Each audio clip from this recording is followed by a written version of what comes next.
Benar Tuhan, inilah yang menjadi doa dan kerinduan kami, agar Tuhan menjadikan kami satu kesatuan. Sebelum kami pergi memberitakan kasih-Mu kepada dunia, jadikan kami satu melalui kasih-Mu ya Tuhan. Dan biarlah dunia tahu dari bukti nyata dari kasih-Mu, melalui mereka melihat dari kehidupan kami. Sebentar kami akan mendengarkan kebenaran firman Tuhan. Tuhan, tolonglah hamba-Mu supaya dia boleh menyampaikan kebenaran firman Tuhan ini dengan baik dan jelas. Tuhan, tolong kami supaya kami bisa fokus dan kami juga boleh mengerti kebenaran firman Tuhan dengan baik. Terima kasih Tuhan. Di dalam nama Tuhan Yesus kami berdoa dan mengucap syukur. Amin. Silakan duduk Bapak Ibu. Shalom, selamat pagi Bapak Ibu. Shalom, selamat pagi. Nah, bilang sama kanan kiri, saya sudah siap mendengarkan firman Tuhan. Iya, ya. Nah, senang bisa melayani pemberitaan firman Tuhan pada pagi hari ini. Pada kesempatan hari ini, kita akan bersama-sama merenungkan kebenaran firman Tuhan dengan tema kuasa Roh Kudus dalam persekutuan umat. Kuasa Roh Kudus dalam persekutuan umat. Tema ini masih berhubungan dengan Pentakosta, Bapak Ibu ya.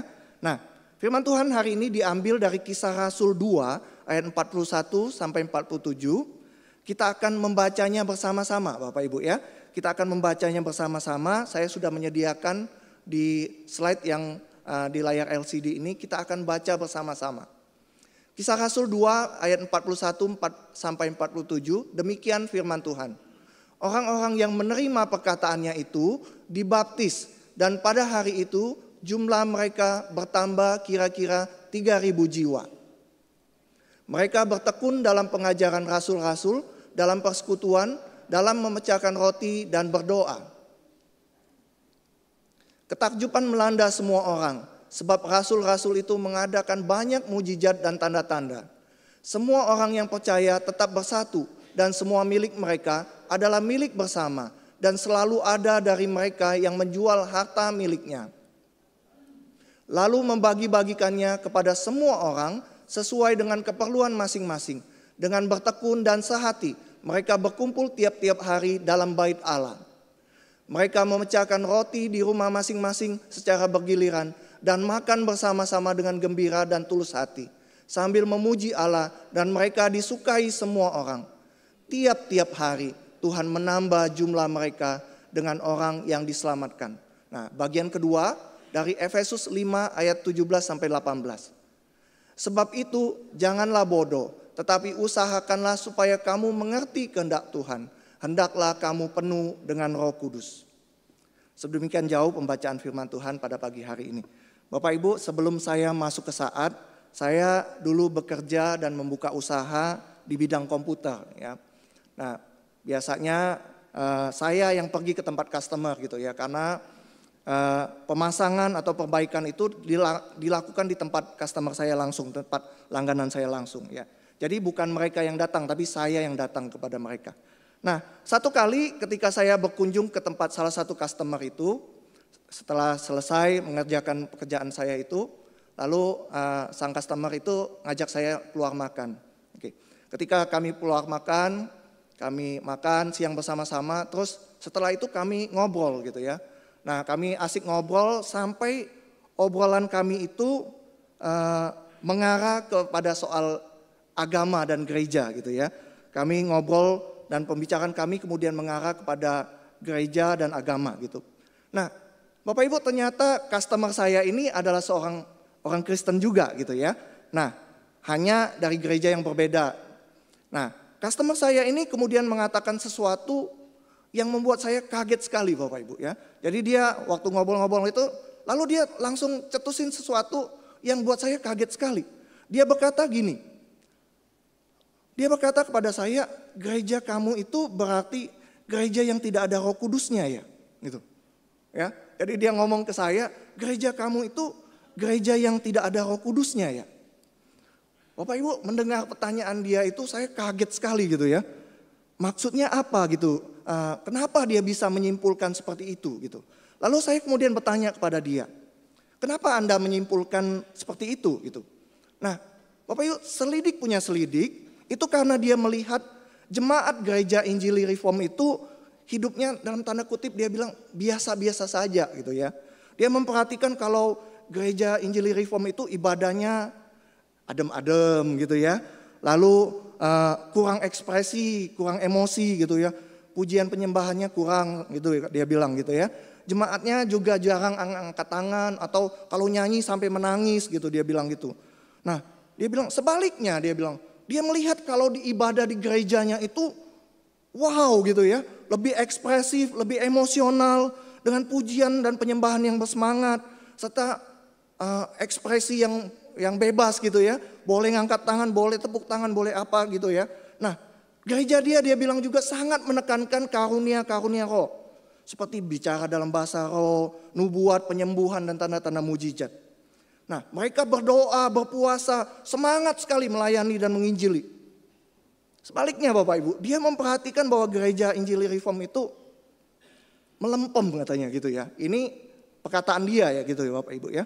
Dia berkata itulah sebabnya hidup jemaat gereja Injili Reform itu tidak punya kuasa, dia bilang. Jadi begitu-begitu saja karena memang tidak punya Roh Kudus, dia bilang gitu. Dia berkata begini Bapak Ibu, gereja yang hidupnya tidak punya kuasa itu gereja yang tidak punya Roh Kudus. Gereja yang hidupnya tidak punya kuasa itu gereja yang tidak punya Roh Kudus. Bapak Ibu, kesimpulan customer saya ini mungkin perlu dibuktikan lagi kebenarannya gitu ya. Nah, kita mungkin masih bisa berdebat dari sisi ibadah gitu ya. Nah, akan tetapi apa yang dia sampaikan itu mengenai hidup orang Kristen yang tidak punya Roh Kudus itu mungkin ada benarnya Bapak Ibu. Mengapa saya katakan demikian?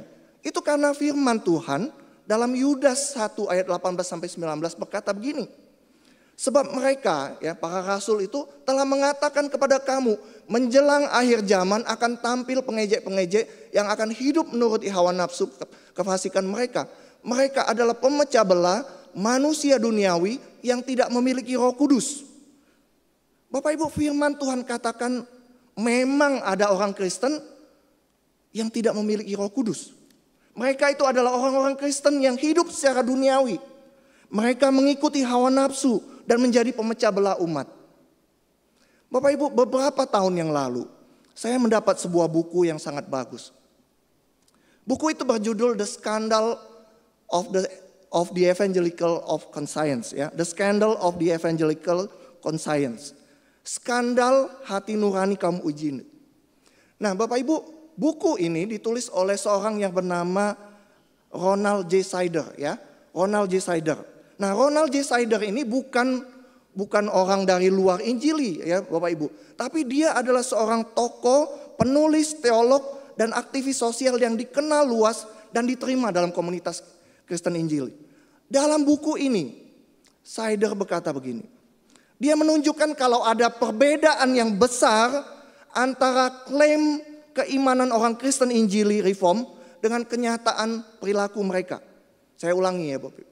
Dalam buku ini dia berkata ada perbedaan besar antara klaim keimanan orang Kristen Injili dengan kenyataan perilaku mereka. Sider bukan hanya sekedar bicara Bapak Ibu. Tapi dia menyajikan data dari berbagai survei yang menunjukkan bahwa tingkat perceraian orang Kristen Injili itu misalnya sama atau bahkan lebih tinggi dari orang yang non-Kristen. Mereka terlibat dalam materialisme, seks sebelum nikah, rasisme, kekerasan rumah tangga. Dan semuanya itu berada pada level yang mengkhawatirkan. Sider berkata, orang Kristen Injili sama saja atau bahkan lebih buruk daripada orang non-Kristen dalam hal moral. Dia berkata orang Kristen Injili Reform sama saja atau bahkan lebih buruk daripada orang non-Kristen dalam hal moral. Nah Bapak Ibu, tapi data ini, data survei-survei yang dia tampilin di dalam buku ini adalah data di Amerika Serikat Bapak Ibu. Nah mungkin waktu mendengar ini Bapak Ibu berkata atau berpikir dalam hati, Oh iya, mungkin ini kan di Amerika Serikat gitu ya. Kan memang sekarang Amerika Serikat itu sudah sekuler gitu ya. Sudah meninggalkan iman Kristen yang benar. Sudah melenceng dari ajaran Injili. Nah Bapak Ibu, ternyata saya waktu mempersiapkan ini saya cari. Ternyata ada juga data di Indonesia Bapak Ibu. Tadi data di Amerika. Ada data di Indonesia yang dikeluarkan oleh Bilangan Research. Bilangan Research Center ya. Bilangan Research Center ini adalah lembaga riset Kristen Indonesia yang digagas oleh orang-orang yang berada di bawah Yayasan Saat Bapak Ibu. Jadi bukan orang dari luar ya, tapi dari kalangan Injili sendiri. Nah, salah satu surveinya adalah ini Bapak Ibu. Indeks spiritualitas umat Kristen di Indonesia. Nah, di dalam survei ini, di dalam riset ini mengenai tingkat spiritualitas umat Kristen Indonesia. Hasilnya Bapak Ibu ya, menunjukkan, nih kita lihat ya. Menunjukkan hasil yang sama Bapak Ibu. Tingkat spiritualitas kaum Injili Reform itu lebih rendah dibandingkan dengan yang Pantekosta Karismatik. Ini bukan kata saya ya Bu, Bapak Ibu ya. Ini bukan kata saya, tapi ini hasil riset yang dilakukan oleh banyak lembaga ya. Amerika dan Indonesia. Nah Bapak Ibu tahu apa lebihnya kita dibandingin orang Pantekosta Karismatik ya. Di dalam riset ini yang mengatakan dalam hal basic belief, dalam hal doktrin kita lebih hebat. Ya. Yang kedua apa Bapak Ibu? Dalam hal eksklusivitas, kita orang Reform Injili lebih eksklusif. Kita lebih unggul dibandingin mereka. Akan tetapi Bapak Ibu, yang lainnya Bapak Ibu. Pengalaman rohani kita lebih rendah. Arti hidup kita lebih rendah. External practice, praktik ibadah ya, kita lebih rendah. Personal practice, praktik ibadah pribadi, penginjilan dan pemuritan, semuanya kita lebih rendah. Semuanya kita lebih rendah Bapak Ibu. Data riset yang lain Bapak Ibu. Dari lembaga survei lain yang terkenal sekali di dunia, Barna, menunjukkan ya, kita sering bilang bahwa kita orang Kristen Injili Reform itu adalah orang-orang yang sudah lahir baru bukan?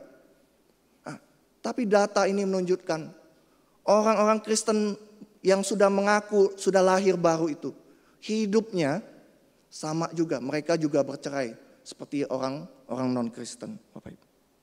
Bapak Ibu, di banyak gereja Injili Reform juga kita melihat bahwa terjadi penurunan jumlah jemaat yang beribadah. Nah, Bapak Ibu, data ini semua menunjukkan hal yang sama, ya.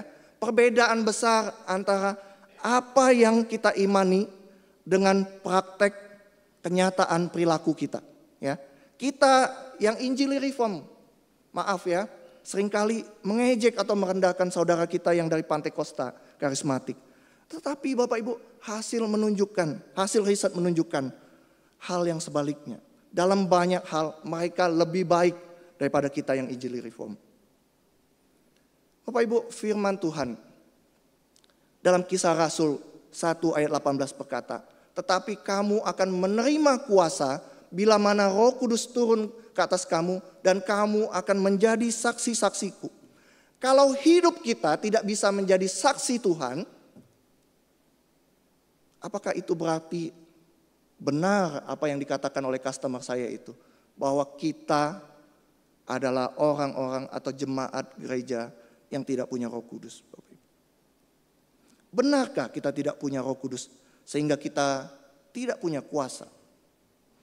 Nah Bapak Ibu, kita harus akui bahwa seringkali kita gereja Injili Reform takut, ya, dalam tanda kutip takut, dan bisa dikatakan jarang sekali bicara mengenai Roh Kudus, ya. Nah, ada beberapa alasan memang kenapa kita tuh jarang ngomong Roh Kudus ya. Yang pertama itu karakter Roh Kudus itu memang tidak terlihat, ya.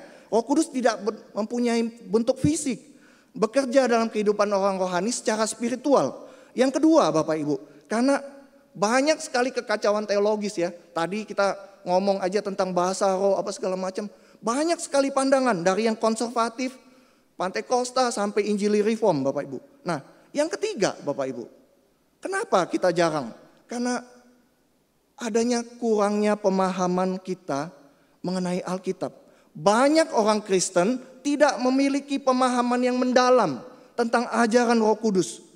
Ayat-ayat Roh Kudus sering disalah tafsirkan di luar konteks, sehingga menimbulkan banyak kesalahpahaman di antara orang Kristen Bapak Ibu.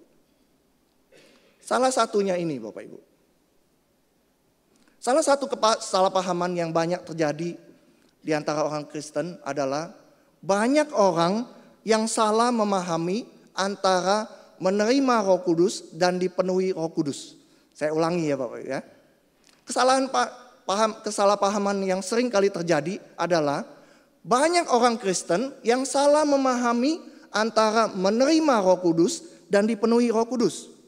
Nah, saya mengajak kita semua untuk melihat sebuah ayat dari Galatia 3 ayat 2 ya. Nah, Galatia 3 ayat 2 ini berkata begini. Hanya ini yang hendak ku ketahui dari kamu. Apakah kamu telah menerima Roh Kudus karena melakukan hukum Taurat atau karena percaya kepada pemberitaan Injil? Ya. Apakah kamu telah menerima Roh Kudus karena melakukan hukum Taurat atau karena percaya kepada pemberitaan Injil? Nah, Bapak Ibu, apa maksud dari ayat ini? Ya. Ayat ini hendak mengatakan bahwa kalau kita itu ketika kita percaya pemberitaan Injil, ya, berita Injil, karena begitu besar kasih Allah akan dunia ini sehingga ia telah mengaruniakan anak yang tunggal supaya setiap orang yang percaya kepadanya tidak binasa melainkan beroleh hidup kekal. Setiap orang yang percaya berita Injil ini, firman Tuhan ini katakan ketika kita percaya kepada Tuhan Yesus dengan sungguh-sungguh, di saat itu kita menerima atau memiliki Roh Kudus di dalam hati kita. Ya, Bapak Ibu bisa nangkap ya. Ketika kita sungguh-sungguh percaya kepada Tuhan Yesus, di saat itulah kita menerima Roh Kudus, Bapak Ibu. Ya, sampai di sini dulu. Nah, akan tetapi Bapak Ibu, menerima atau memiliki Roh Kudus di dalam hati kita itu berbeda dengan dipenuhi Roh Kudus. Menerima atau memiliki Roh Kudus itu berbeda dengan dipenuhi oleh Roh Kudus. Maksudnya apa? Nah, saya coba jelaskan Bapak Ibu ya. Ini adalah foto dari beberapa orang terkaya di dunia ya. Foto dari beberapa orang terkaya di dunia ya. Bapak Ibu mungkin bisa mengenali sebagiannya. Nah, menurut data di internet diperkirakan 1% orang kaya di dunia, 1% orang terkaya di dunia itu menguasai hampir 82% kekayaan dunia. Ya, jadi 82% kekayaan dunia itu dikuasai oleh 1% orang kaya dunia ini. Nah sekarang Bapak Ibu, kalau saya ditanya, apakah saya punya uang? Saya akan berkata, ya, saya punya uang gitu ya. Kalau saya bertanya kepada Bapak Ibu juga, saya tanya, apakah Bapak Ibu punya uang saat ini? Oh, tentu pasti Bapak Ibu bilang kata, ya saya punya gitu kan. Nah, mereka juga punya Bapak Ibu. Akan tetapi Bapak Ibu, hal ini akan berbeda kalau pertanyaannya diubah. Ya, pertanyaannya diubah. Bukan apakah kamu punya uang, tapi berapa banyak jumlah uang yang kamu punya. Ya, hal ini juga akan berbeda kalau ditanya lagi, bisa beli apa kamu dengan uang itu. Ya, nah, yang saya maksudkan ini Bapak Ibu. Ketika saya dan Bapak Ibu ditanya apakah punya uang, ketika beberapa orang terkaya di dunia ini ditanya pertanyaan yang sama, jumlah uang yang saya miliki, yang Bapak Ibu miliki, dan yang dimiliki oleh orang terkaya di dunia ini tidak sama Bapak Ibu. Ya, tidak sama. Yang saya miliki mungkin hanya beberapa juta gitu misalnya ya. Yang mungkin Bapak Ibu miliki mungkin ada yang beberapa miliar. Tetapi yang mereka miliki itu bisa triliunan Bapak Ibu. Ketika ditanya bisa beli apa dengan uang yang saya miliki, yang Bapak Ibu miliki, dan yang mereka miliki, jawabannya juga bisa berbeda. Yang bisa kita beli mungkin sangat terbatas. Ya, tapi yang bisa mereka beli mungkin tidak terbatas karena banyaknya uang yang mereka miliki. Nah Bapak Ibu, demikian juga dengan halnya Roh Kudus ini Bapak Ibu. Perhatikan ini ya Bapak Ibu. Kebenaran pertamanya adalah setiap orang yang sudah percaya Yesus memiliki Roh Kudus. Tadi saya katakan ya, ketika kita percaya Tuhan Yesus, kita menerima Roh Kudus itu, memilikinya dalam hati kita. Tetapi seberapa banyak atau seberapa penuh Roh Kudus itu menguasai dirinya bisa berbeda. Setiap orang Kristen yang sudah percaya Yesus memiliki Roh Kudus. Tetapi seberapa banyak, seberapa penuh Roh Kudus itu menguasai dirinya bisa berbeda Bapak Ibu. Demikian juga seberapa besar kuasa yang diberikan Roh Kudus itu kepada tiap-tiap kita bergantung penuh kepada seberapa besar, seberapa banyak, seberapa penuh Roh Kudus itu menguasai diri kita. Bapak Ibu, kalau kita bisa melihat sekarang ada perbedaan ya antara menerima Roh Kudus atau mempunyai Roh Kudus dan dipenuhi oleh Roh Kudus. Itu adalah dua hal yang berbeda. Bapak Ibu, kita sering melihat orang-orang yang pelayanannya luar biasa, penuh kuasa. Pelayanannya begitu efektif, pelayanannya mempengaruhi banyak orang. Pelayanannya mentransformasi, mengubahkan hidup orang banyak. Tapi seringkali Bapak Ibu, bukan karena orang tersebut memiliki kemampuan. Bukan karena orang tersebut memiliki banyak talenta dari sejak lahir. Tetapi mereka ini adalah orang-orang yang hidupnya terlebih dahulu diubahkan oleh Roh Kudus. Orang-orang yang menyerahkan seluruh hidupnya untuk dipakai oleh Roh Kudus. Orang-orang yang hidupnya dipimpin dan dikuasai sedemikian rupa oleh Roh Kudus. Efesus 5 ayat 17 sampai 18 berkata begini. Sebab itu janganlah bodoh, tetapi usahakanlah supaya kamu mengerti kehendak Tuhan. Kehendak Tuhan apa Bapak Ibu? Kehendak Tuhan adalah supaya kita semua penuh dengan Roh Kudus. Saya ulangi ya Bapak Ibu.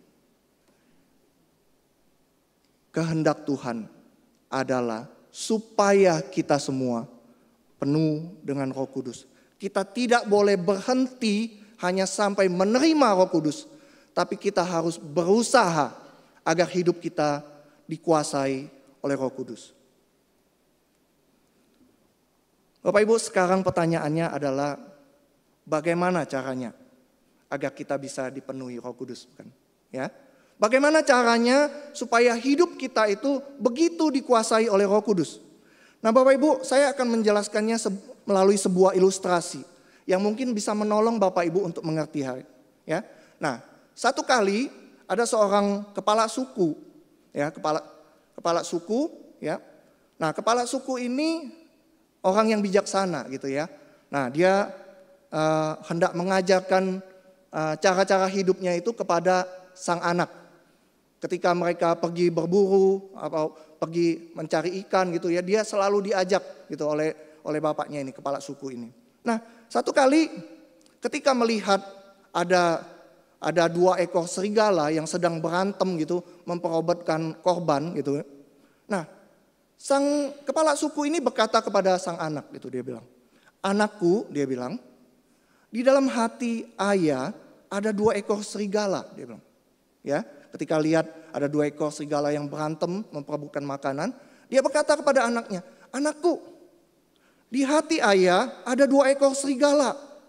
Serigala yang baik dan serigala yang jahat. Mereka itu selalu berantem di dalam hati ayah." Gitu. Lalu anak yang polos itu bertanya kepada bapaknya, "Lalu Pak, siapa yang menang Pak? Siapa yang menang?" gitu, dia bilang gitu ya. "Siapa yang menang?" Lalu ayahnya menjawab begini Bapak Ibu. "Yang menang adalah yang paling banyak diberi makan." Saya ulangi Bapak Ibu ya. Yang menang adalah yang paling banyak diberi makan. Yang paling banyak diberi makan. Bapak Ibu, di dalam diri kita juga, di dalam hidup kita, di dalam hati kita, ada juga 2 roh yang terus bertarung Bapak Ibu. Roh Kudus dan roh jahat. Yang satu selalu berusaha membuat kita dekat kepada Tuhan, melayani Tuhan dengan baik. Yang satunya lagi berusaha menjatuhkan kita, menjauhkan kita dari Tuhan. Yang mana yang menang?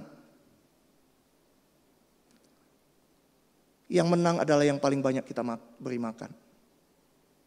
Yang menang adalah yang paling banyak kita beri makan.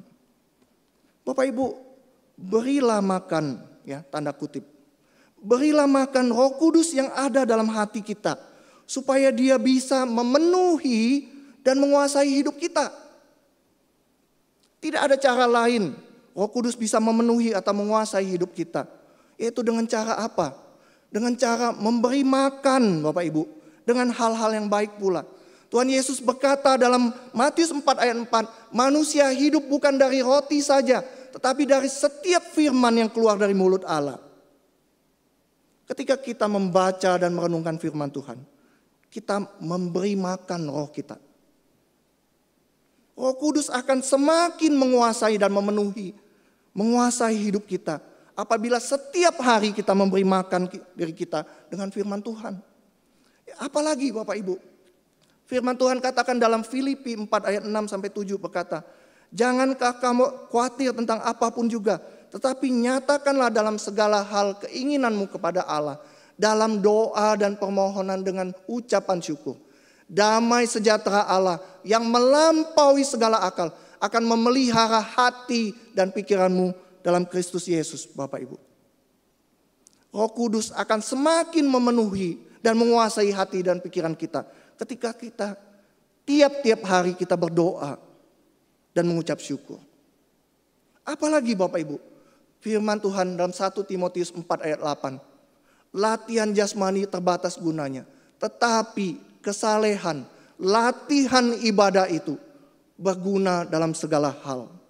Bapak Ibu, ketika kita rutin beribadah, kita sedang memberi makan roh yang ada di dalam hati kita.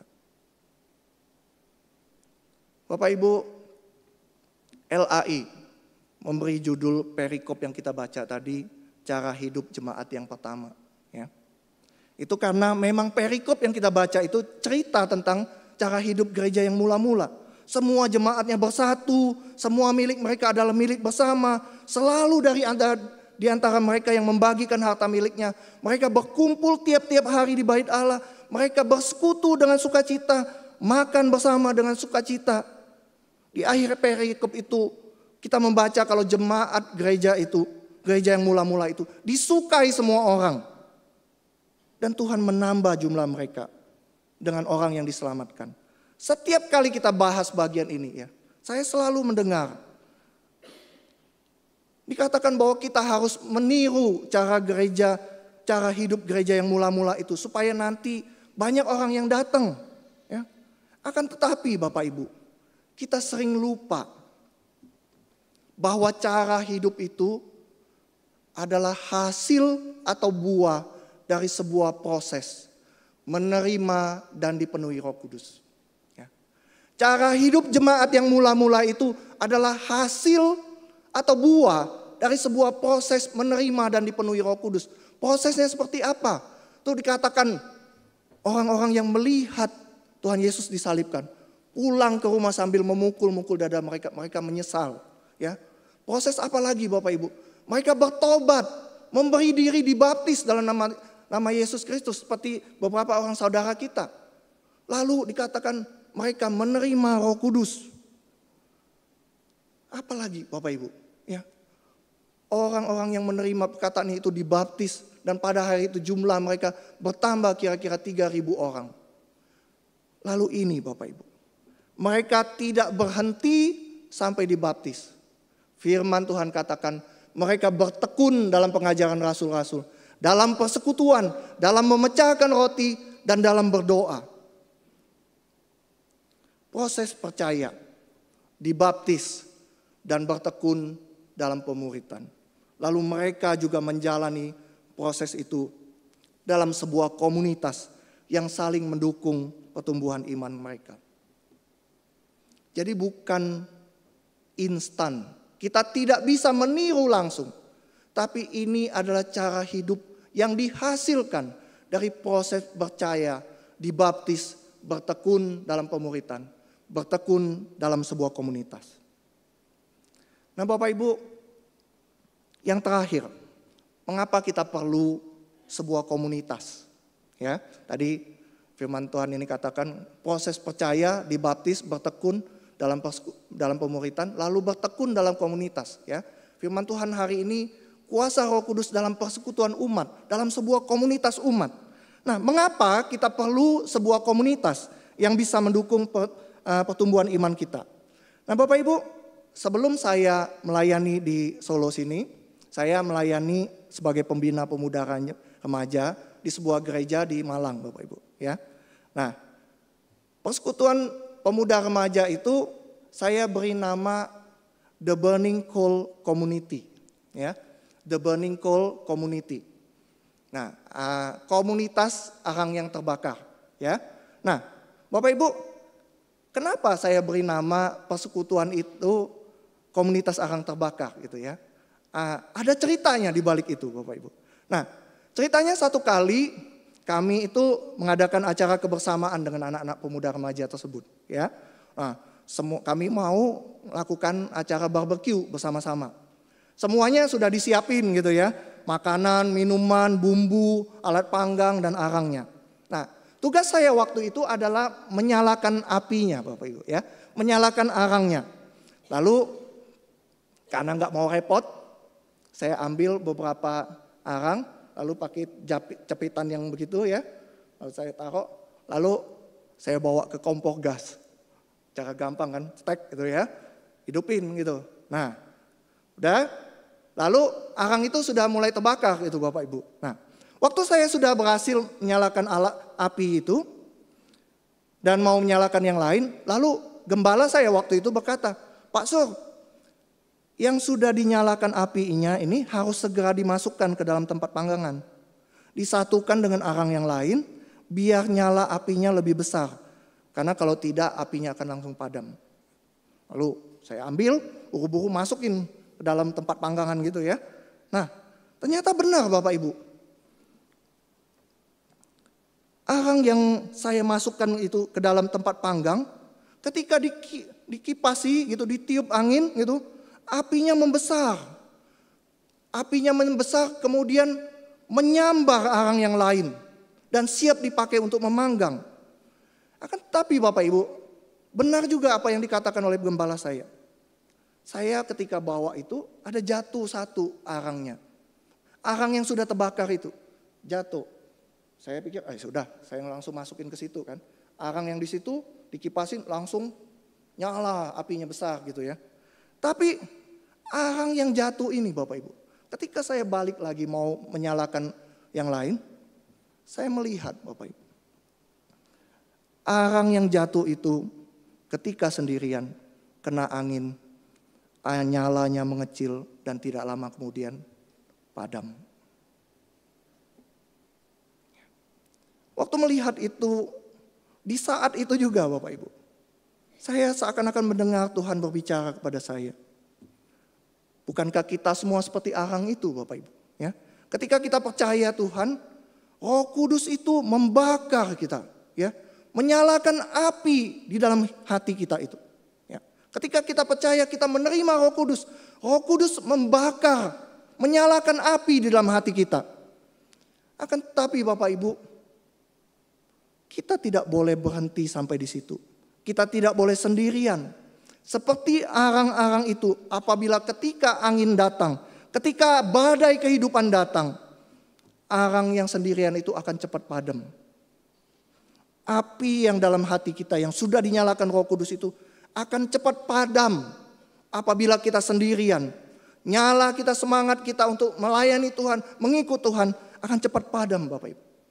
Akan tapi sebaliknya, ketika arang kita, nyala api kita itu, seperti nyala api arang itu, dibawa, disatukan dengan itu.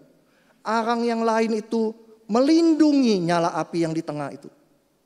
Bahkan nyala api itu menular, membakar arang yang lain Bapak Ibu.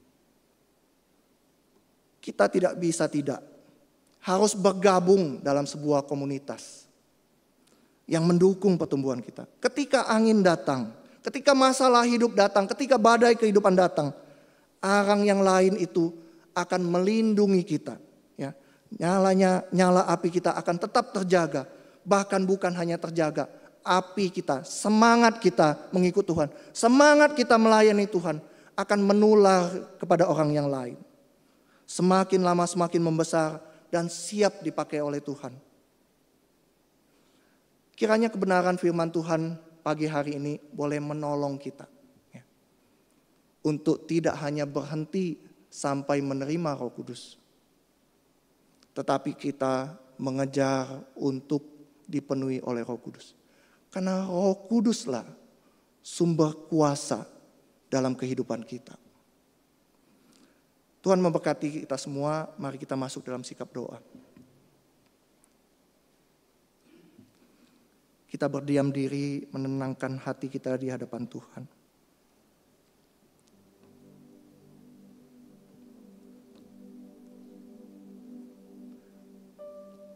Bapak Ibu, saya mengajak Bapak Ibu untuk merenungkan beberapa hal di pagi hari ini. Yang pertama, saya mengajak Bapak Ibu untuk merenungkan kehidupan Anda selama 1 minggu yang telah lalu. Apakah Anda sudah menghabiskan waktu yang cukup untuk berdoa dan membaca Alkitab?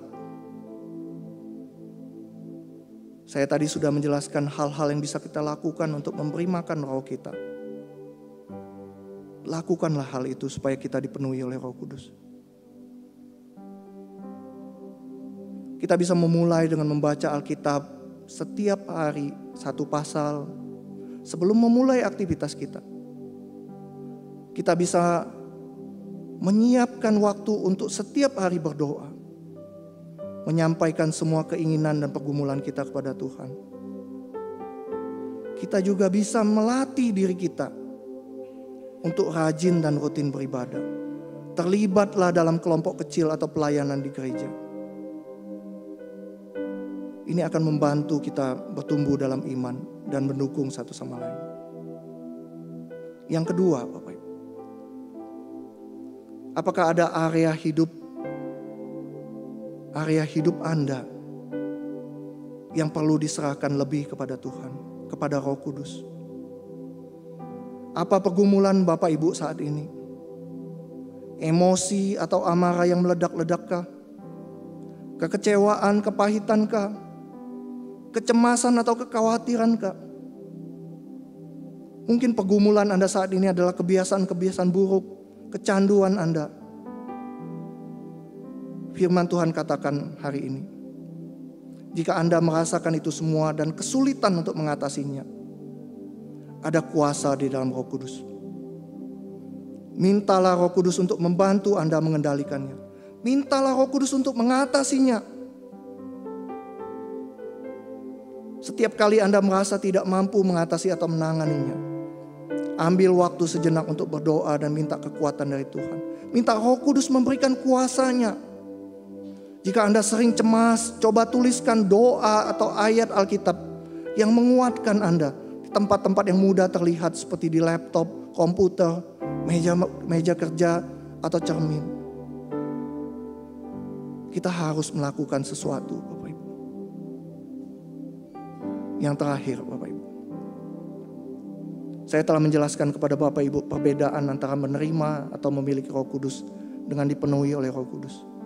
Kita menerima Roh Kudus ketika percaya kepada Yesus, tetapi kita perlu terus berusaha untuk dipenuhi oleh Roh Kudus. Ambil langkah konkret.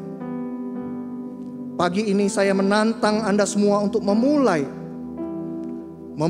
minggu ini dengan membuat komitmen, menetapkan satu tujuan rohani. Seperti membaca satu kitab Alkitab, berdoa selama 15 menit setiap hari, atau mengundang satu teman ke gereja, mencatat pengalaman Anda. Dan Bapak Ibu, saya katakan, kita akan melihat bagaimana Tuhan bekerja melalui komitmen kita. Kita akan melihat bagaimana bagaimana Roh Kudus mentransformasi, mengubahkan hidup kita untuk menjadi saksi yang hidup bagi dunia ini. Bapa di surga, Engkau melihat anak-anak-Mu yang berdoa pagi hari ini, membuat komitmen di hadapan Tuhan untuk melakukan sesuatu, memberi makan roh kami, supaya hidup kami dipenuhi oleh Roh Kudus.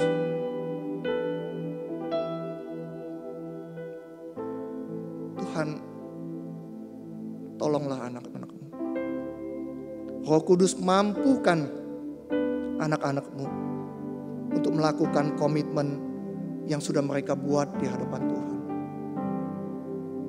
Firman-Mu sudah selesai diberitakan, tapi biarlah Roh Kudus yang senantiasa berbicara di dalam hidup kami, di dalam hati kami. Terima kasih Tuhan. Di dalam nama Tuhan Yesus kami berdoa dan mengucap syukur. Amin.